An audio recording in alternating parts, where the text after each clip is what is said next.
Welcome to the 10th edition of Full Moon's Videozone.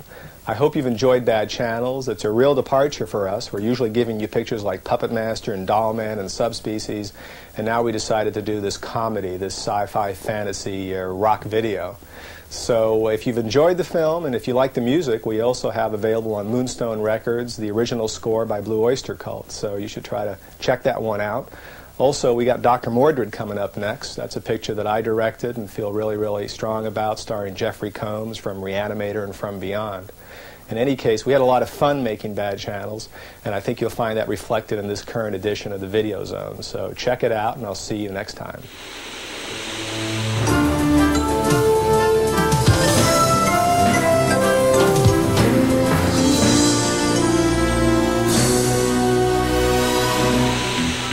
Don't touch that dial. I think it would be a good idea if everybody turned off their radios. Because Full Moon is going to take you on a sci-fi rock and roller coaster ride with Bad Channels. Action! It was an incredible stroke of luck and casting genius to get MTV VJ Martha Quinn for the lead role of feisty reporter Lisa Cummings. All by myself here, working on what could be the biggest story in history, Flip. For most of the movie, I'm very offended at all the wrongdoings going on. And there's one scene just slightly before all the wrongdoings ensue where I see the first, or I'm looking for the UFO that I've seen, and I'm all happy and all excited. So I like that scene because it's the one time I get to be happy and excited instead of just really mad. Well, I'm a big fan of Martha's, you know. I've been watching MTV for years now, and I frankly have a crush on her.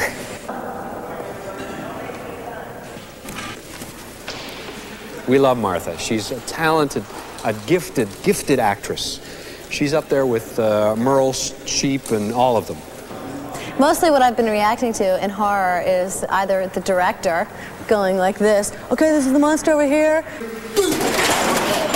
It's the director! Or a piece of tape, you know, that's labeled fungus. You know the song The Mighty Quinn by, what was her name? Bob Dylan. Bob Dylan wrote Mighty Quinn, that's right. Manfred Mann also did it, but it's about her.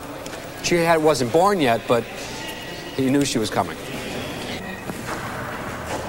We just got buzzed by a UFO. No. I've got to get my camera. Maybe it was some Air Force deal or something. Oh, yeah. Air Force from another planet. Oh, Jesus, this is great. A real story. I'm right in the middle of it. Yes! Woo! Yeah!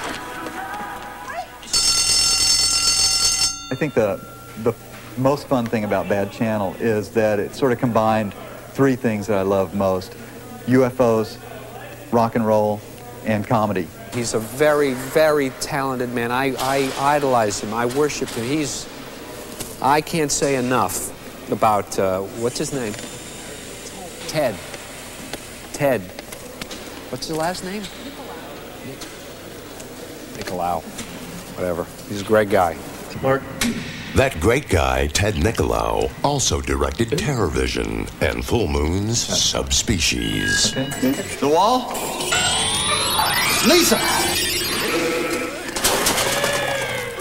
Dad? Lisa! Jars on the floor. Quick, take these. Okay. Blue Oyster Cult is going to do the score, actually. It's going to be very interesting. I think the soundtrack's going to have the overtones of rock and roll mixed in with, you know, more traditional kind of science fiction soundtrack. Clear channel or not, there'll be no more rock and roll on Superstation 66. Ladies and gentlemen, you'll never hear another tube horn on this frequency again. After starring in the Buddy Holly story on Broadway and London's West End, Paul Hipp comes to Hollywood as dangerous Dan O'Dare. It's on the air! There's no business like show business, like no business I know. Dan is kind of the wild man of rock and roll. In this movie, I think that it's interesting. I mean, it's like a sci-fi movie, but I think it's interesting what happens to Dan because he goes through a transformation sort of from like a huckster to a hero. It's his little journey for this guy, from being a real scumbag to being a hero, a human being.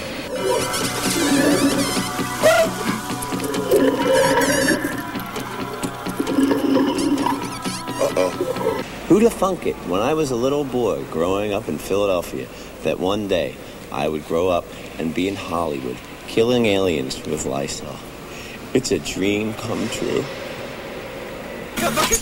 And how about those aliens, especially Lump, who looks a little like R2-D2? Yeah, he's his third cousin, actually. Came from the same factory.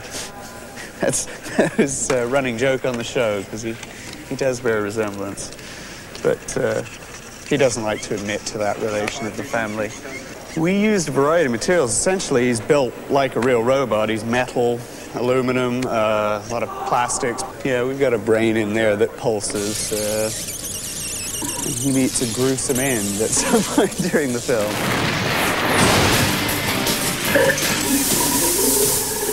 And serving Lump as Lumps is the monster core of the alien Cosmo. Special effects designer and creator Greg Aronowitz Give me a big kiss. Is very affectionate with his monstrous offspring. No tongue. Negative. Inside, he's got a variety of mechanical armatures, and we didn't want to be limited to any one thing, so we're using all kinds of stuff. We got a radio-controlled head, and we got a cable-controlled neck. We're putting some final touches on the amorphous Cosmo here. Painting his eyes. One thing we did with this creature was stay in close touch with the director, Ted, and the production designer, Cecily. And we worked out the design and the color scheme and made my job real easy. Trying to keep the colors real bright on him so that he stands out in the dark set. And even though he's a monster, he still has to have kind of a sympathetic look. We'll give him some pretty brown eyes.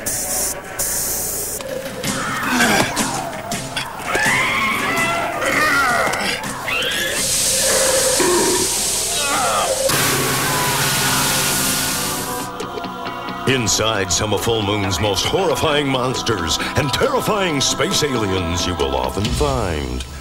Mike Deek. Well, as you can see, I am the alien. I play Cosmo in the film. I get to wear this fine-looking fungus head there on the set the whole time. I think it was sort of typecasting. Since this alien does come down to take over a rock and roll station, they needed someone to be alien to rock and roll, so they figured they'd hire a guy that only listens to Frank Sinatra and Dean Martin.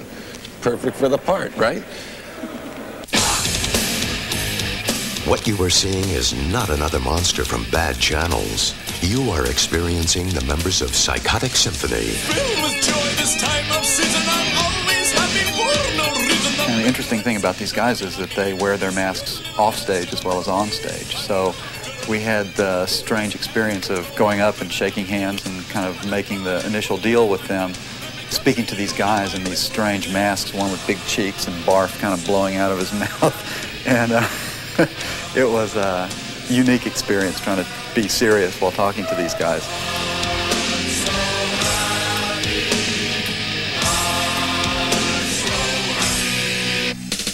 They proved to be really interesting and fascinating guys, and they really approached the film with complete energy and really gave us a lot of great material to work with. I'm so happy, they're so happy, won't you like to be happy too?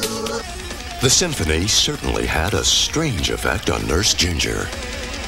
That was crazed, I must say. They were maniacs, and they were very proud of my wildness that overtook me. I don't know how. Just the music went, and so did I.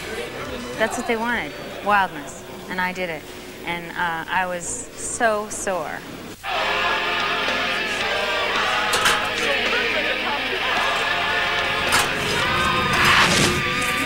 It's distracting, isn't it? Touching myself Also performing in bad channels is DMT. We wanted one band that was like sort of cutting edge hard rock, and I was a little apprehensive that they were going to get into this scene that we had constructed around them, which involved cheerleaders and marching bands and the whole Canoga Park High School cheerleading and band, and they actually got into it. Another band rocking out in bad channels is Fair Game.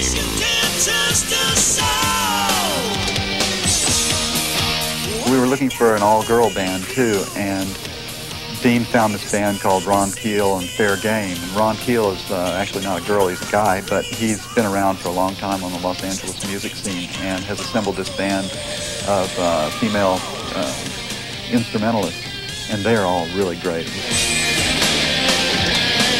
If you look closely, you will see Full Moon spokesperson and star of Meridian and Puppet Master 2, Charlie Spradling, playing a rockin' waitress.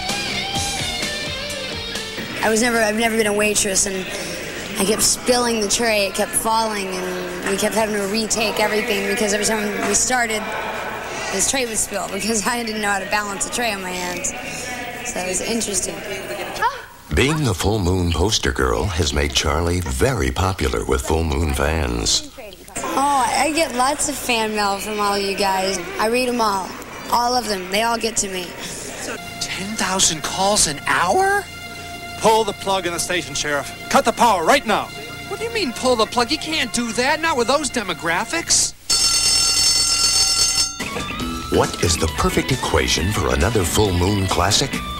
Horrifying aliens, beautiful women, and great rock and roll. Is that in this? Bad channels.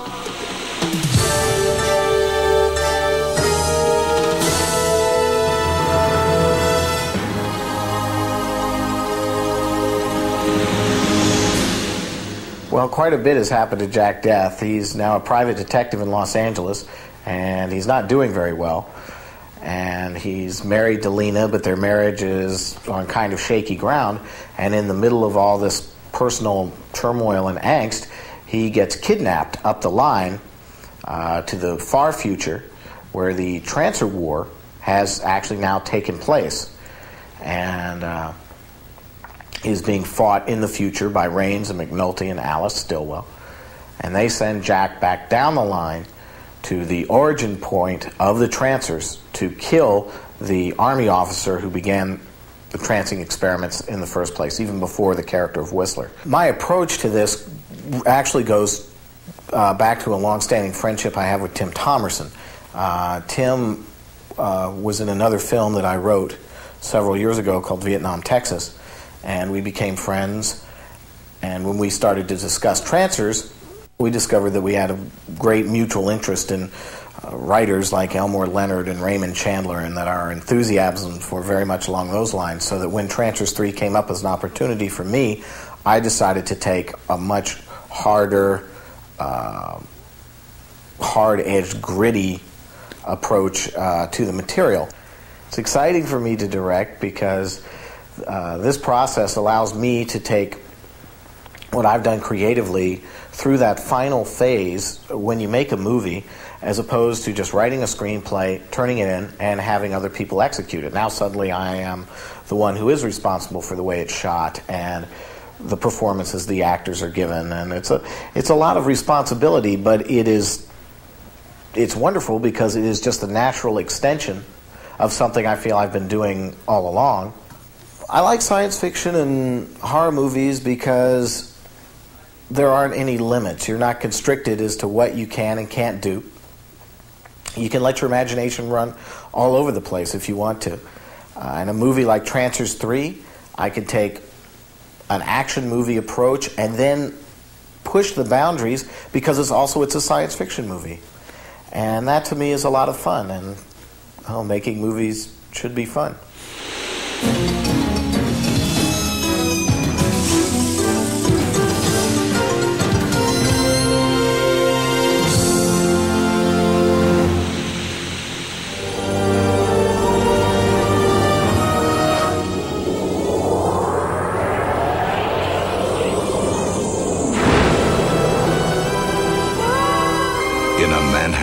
compartment.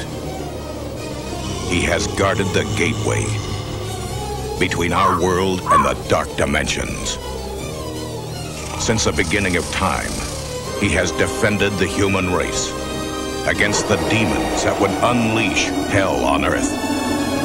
Now, he searches for the omens that will tell him evil's ultimate warrior has arrived, sent to weave the spells that will turn our reality into a terrifying realm of black magic. Our only hope is the master of the unknown.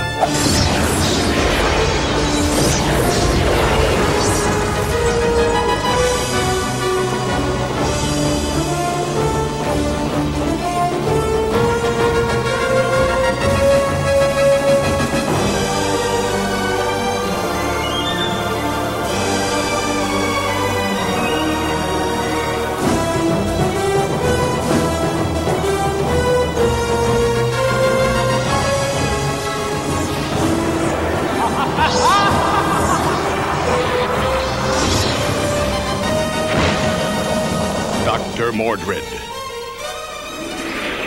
The spell is cast this summer.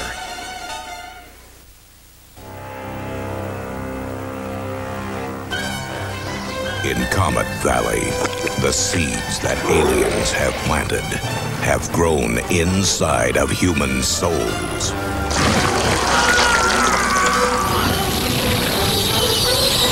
Somebody's fooling around in that orchard tonight, Thurman. Look, I got a crop I gotta get in. Now, something's gotta be done about this. The question is, are you one of them or one of us? Now, they are readying mankind for the harvest that will enslave the Earth.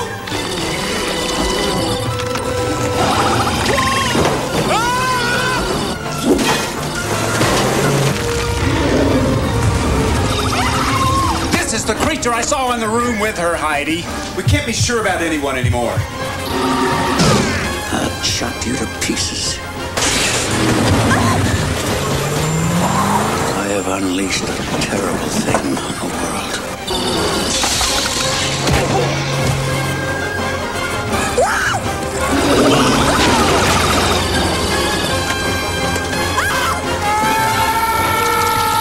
Seed people, the root of all evil.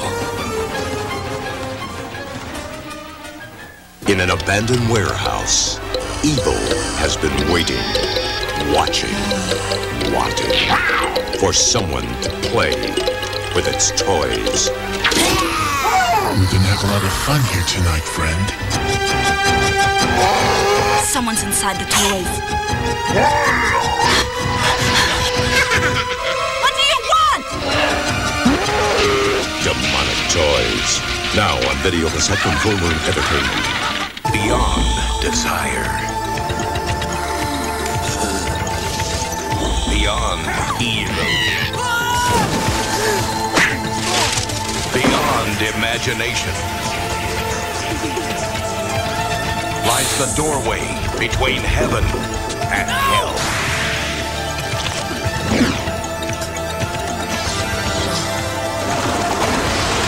Netherworld. Now on video cassette from Full Moon Entertainment. On Arturos, Brick Bardo is the toughest cop around. On Earth, he's the size of a dog.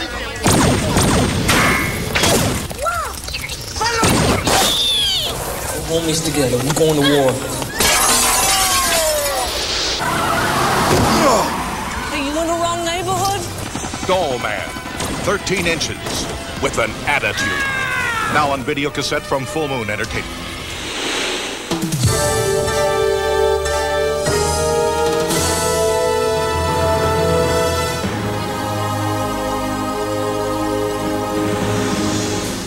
Hi, Full Moon fans. I'm Charlie Spradling. I'm here at Dr. Mordred's Magical Dimension to tell you about all the great new merchandise we have at Full Moon.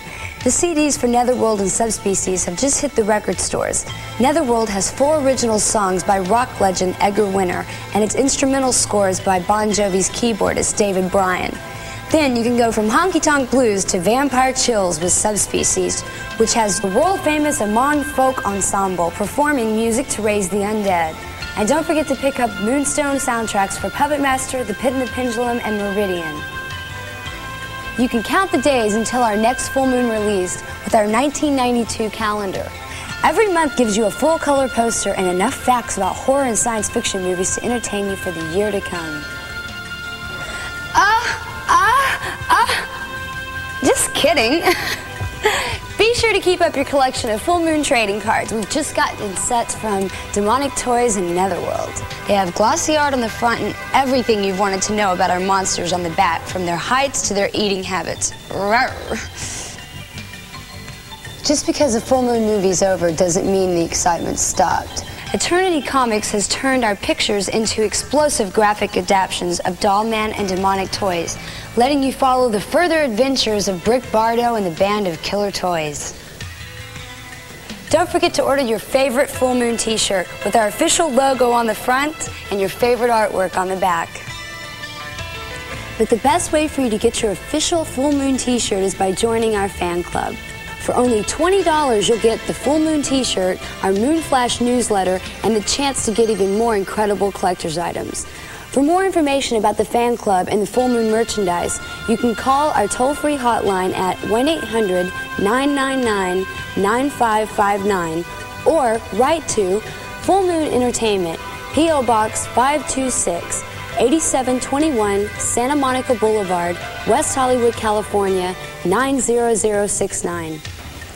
Keep watching Videozone, and be sure and watch for me in Bad Channels, a new full moon movie. Keep writing me those letters, and I'll see you next time. Bye-bye.